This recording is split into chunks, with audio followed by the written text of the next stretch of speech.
Good afternoon friends. তো আমি এখন সত্য স্টেশনে বসে রয়েছি, শিয়ালদা যাব। আর দেখতেই পাচ্ছ প্ল্যাটফর্মটা কতটাই ফাঁকা। যেহেতু দুপুরবেলা বেরিয়েছিলাম, তো স্টেশন ফাঁকাই ছিল। আজকে আমাদের শনিবার, তো এখন ব্যারাকপুর লোকাল ধরবো বলে বসেছিলাম 12টা 20।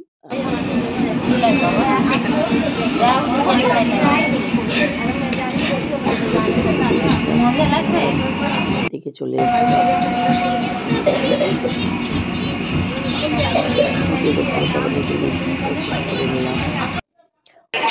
তো এখানে থেকে বলে ওখানে গেলে ভালো হতো। এখানে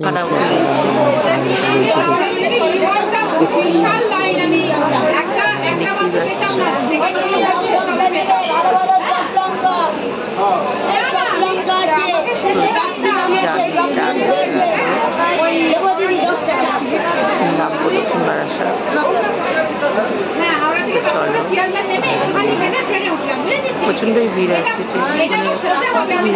আর আমার এই লাইনে ফার্স্ট আসা, প্রথম অভিজ্ঞতা।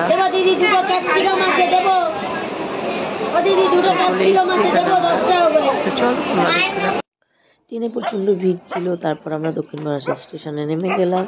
নেমে লাইন পেরিয়ে আবার যেতে হবে, কারণ 1 নম্বর থেকে আমাদের অটো। তো 1 নম্বর থেকে লাইন পেরিয়ে 2 নম্বর থেকে লাইন পেরিয়ে আবার আমরা 1 নম্বরে চলে এলাম। আর কতগুলো কুকুর ছিল, বড্ড চিৎকার করছিল, বুক করে সবাই ভয় পাচ্ছিল। করেনি, দেখে যাচ্ছি করছিল। আর দেখো ভ্যানে উঠে দেখছি আমরা দক্ষিণ বারাসাত স্টেশন থেকে ভ্যানে করে একদম ভালো লাগছিল চারপাশটা। রান্না করলো,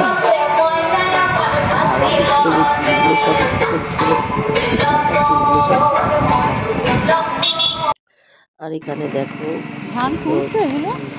ধানে রুইছে, ধান পোয়া যেটাকে বলে, ওটা হচ্ছে জমিতে। চারদিকে সর্ষে ফুল,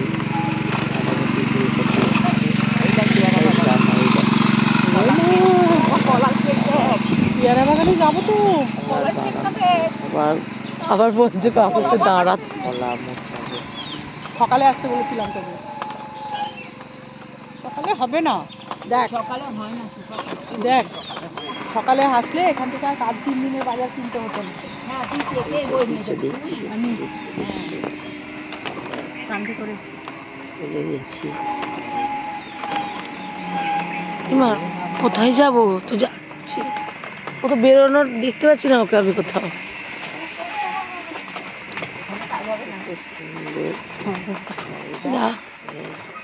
চারপাশটায় গ্রাম্য, কিন্তু আমরা শহরে থাকি, গ্রামে সচরাচর যাওয়া হয় না। গ্রামের দিকটা পেলে ভালোই লাগে, ভালো লাগছিল। দেখো কত ফুলকপি, বাঁধাকপি। আমরা যেতে যেতে শীষ পালং, আমরা যেতে যেতে এটা হেঁটে যাচ্ছিলাম, কারণ মাঝপথে একটা বিশাল বড় দাঁড়ার সাপ ছিল। সাপটা ব্যাঙ ধরার জন্য ওখানে ছিল। তা আমরা ভ্যান থেকে নেমে হেঁটে হেঁটে যাচ্ছিলাম। আর দেখো কাঁচা লঙ্কা, ওই দেখো কিছু পেঁপে গাছটাকে বেঁধে রেখেছে, পেঁপে হয়েছে বড় বড়, কাপড় দিয়ে বেঁধে রেখেছে পাকানোর জন্য। আর এইদিকে চারিদিকে সব ফুলকপি, বাঁধাকপি, আলো, পুকুর। আমাদের এখানে তো পুকুর থাকলেই সেটাকে ভরাট করে ফ্ল্যাট উঠে যাচ্ছে, আর এখানে দেখো কত পুকুর, খেজুর গাছ। তারপর পালং শাক, ধনে পাতা, তার মধ্যে বাড়ি চলে এসেছি। তো এসে একটু রেস্ট নিলাম। তারপর আসার সময় মোয়ার এই যে চিনি বাদাম নিয়ে এসেছি, আর পোলাও কিনে নিয়ে এসেছি। তো এখন একটু রেস্ট নিচ্ছি। 9:30টার সময় যাবো রান্নাঘরে, রুটি করবো, তরকারি করবো। শরীরটা একদম আমার ভালো লাগছে না, খুবই শরীরটা খারাপ লাগছে। আর ট্রেনে আসার সময় এতটা ভিড় ছিল যে কি বলবো, বীভৎস ভিড় ছিল ট্রেনে। আর খুব ভিড় ছিল ট্রেনে। নামখানা লক্ষ্মীকান্তপুর তো মানে খুবই ভিড় ছিল। তারপরে গেদে লোকালটা ফাঁকা পেয়েছি। তো একটু রেস্ট করে নিই, তারপরে আবার বেরোবো। আর পারছি না, পা হাত পা খুব কামড়াচ্ছে, যাবো রান্নাঘরে, ভাল লাগছে না, খুব শরীরটা খারাপ লাগছে। উফ, দেখা যাক কালকে কি হয়। কালকেও আবার বেরোনো আছে, কিন্তু পা হাত পা বিবর্ষ চিবাচ্ছে, শরীর একদম দিচ্ছে না। চলো দেখতে থাকো। আমার খাওয়া দাওয়া কমপ্লিট হয়ে গেছে। আমি রেস্ট নেওয়ার পর বাবানকে গিয়ে একটুখানি নিয়ে এলাম, বাবান পড়তে গেছিল। তারপরে এসে পরোটা আর আলু চচ্চড়ি বানিয়েছিলাম, সবার খাইয়েছে। সকালের খিচুড়ি ছিল, দিদিভাই বানিয়েছিল, তো সেই খিচুড়িটা আর পোলাও তো যেটা আনা হয়েছিল সেটা আমি মনে আর বাবার মিলে ভাগ করে খেলাম। বাবান পরোটা আর পোলাও খেয়েছে, আর আমরা খিচুড়ি আর পোলাও খেয়েছি।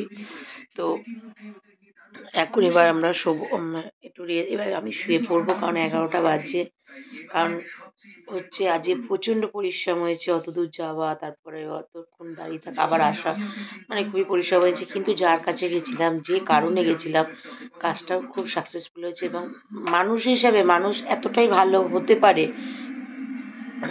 সত্যি কথা আমার এর আগে কোনো ধারণা ছিল না। মানে আমাদের সাথে তার অত পরিচয় না, আমি এই কারণে আমি আরও এই ভিডিওটা তোমাদের সাথে একটু শেয়ার করতে চাই। আমাদের সাথে, আমাদের বাড়িতে যদি কেউ আসে, বা আমার সাথে যদি কেউ হট করে আমার সাথে যদি আলাপ হয়, তো আমি তার সাথে বাড়িতে আসলে হয়তো আসতে বললাম, বা ঠিক আছে চলো একটু চা বিস্কুট চা জল দিলাম, বা কত টাকা পেলে অত মিষ্টি এনে দিলাম। কিন্তু বিশ্বাস করবে না, যার বাড়িতে গেছিলাম, মেয়েটি এত ভালো, হয়তো গরিব হতে পারে, মাটির বাড়ি হতে পারে, কিন্তু খুব ভালো আতিথেয়তা করেছে। ভাত রান্না করেছিল, ডাল, আলু ভাজা, পাঁপড় ভাজা, মাছ দিয়ে ফুলকপি দিয়ে ঝোল। ওরা খুবই গরিব, কিন্তু তার মধ্যেও যেহেতু আমরা গেছি 3টের সময়, ছোটো ছোটো বাচ্চা দুটো না খেয়ে বসেছিল, আমরা গেছি জোর করে আমাদেরকে খাওয়ালো। আমরা অল্প দুটো ভাত খেয়েছি, যেহেতু আমাদের সেই খাওয়ার কোনো পরিকল্পনা ছিল না, কিন্তু যেহেতু জোরজাবস্তি করছে তাই খেলাম। আর এই দেখো, এই নেল পালিশটা সেও গিফট করেছে, ও এইসবে ব্যবসা করে। যাই হোক, ওকে মানে সত্যি খুব ভালো লাগলো, খুবই ভালো লাগলো। আর আসার সময় তো ওখানে মোয়া তৈরি হচ্ছিলো, তো আমি মোয়া নিয়ে এসেছি। আর কীভাবে মোয়া তৈরি করছে সেই ভিডিওটা তোমাদের সামনে দেখাবো। ওখানে কারখানা আছে, তৈরি হয়, তো ওখান থেকে নিয়ে এসেছি। যেহেতু ওখান থেকে জয়নগর 2টো স্টেশন, তো ওখান থেকে এনে এখানে তৈরি হয়, বা এখান থেকে যায় অনেক জায়গায় জায়গায়। তো বললো যে খেয়ে দেখতে ভালো কিনা, তো জানি না, আমি নিয়ে এসেছি, কালকে আমরা খাবো সবাই মিলে। তো এই আজকে সত্যি দিনটা জানি না, সকাল থেকে যে খুব ভালো গেছে বলবো না, তবে সত্যি খুব ভালো গেছে ওখানে যাওয়ার পর থেকে। আর গরিব হলেও যে মানুষদের মনটা কতটা বড়, সেটা খুব ভালোভাবে বুঝতে পেরেছি। যাই হোক, মনটাই আসল, গরিব বড় লোক বলে কোনো কিছু না, মনটাই হচ্ছে আসল। পড়াশোনা করলে যে প্রকৃত শিক্ষা পাওয়া যায় সেটা তো না। তা যাই হোক, তো চলো তোমরা সাথে থাকো, পাশে থাকো, দেখতে থাকো। আর এরকম একটা নতুন ভিডিও দেখতে গেলে আমার চ্যানেলটি সাবস্ক্রাইব করে দিও, আরও নতুন নতুন ভিডিও আসবে, আরও অনেক কিছু দেখাবো। তো চলো, টাটা, গুড নাইট।